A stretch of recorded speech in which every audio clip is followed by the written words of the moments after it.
वीर सुरेन्द्र साय आम ओडिशारे बहु वीरपुत्र माने जन्म होई एही माटीर स्वाधीनता पाई लढ़ी जीवन देई शहीद होइछंती। सेमानंक मध्यरु वीर सुरेन्द्र साय अन्यतम। वीर सुरेन्द्र साय सम्बलपुर जिल्ला ठारू 14 किलोमीटर दूर थिबा खिंडा ग्रामरे जन्म होइथिले। तांको बापांको नाम धरम सिंह एवं मांको नाम रेवती देवी थिला।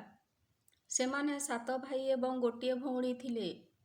से गांगपुर राज्यर हातीबारी जमीदारंकर कन्या सुवर्ण कुमारींकु विवाह करिथिले।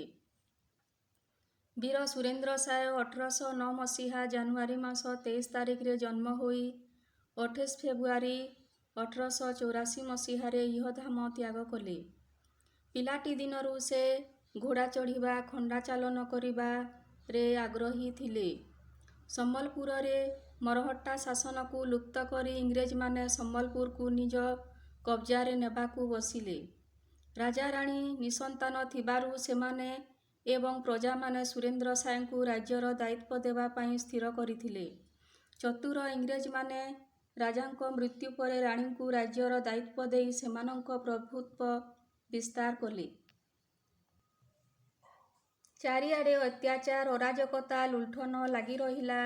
प्रजा माने एकत्र होई विद्रोह आरंभ कले। सुरेन्द्र साय विद्रोहर नेतृत्व नेले। 1827 रे देश और जाति पाई लढ़ी विद्रोही माने जेल गले। जेलरू आसी आहुरी तीव्र रे विद्रोह आंदोलन आरंभ कले। तांको आंदोलन को गुलगुलान आंदोलन कुहा जाए। दीर्घ वर्ष काल इंग्रेज मानंक विरोध रे विद्रोह करी जेल गले।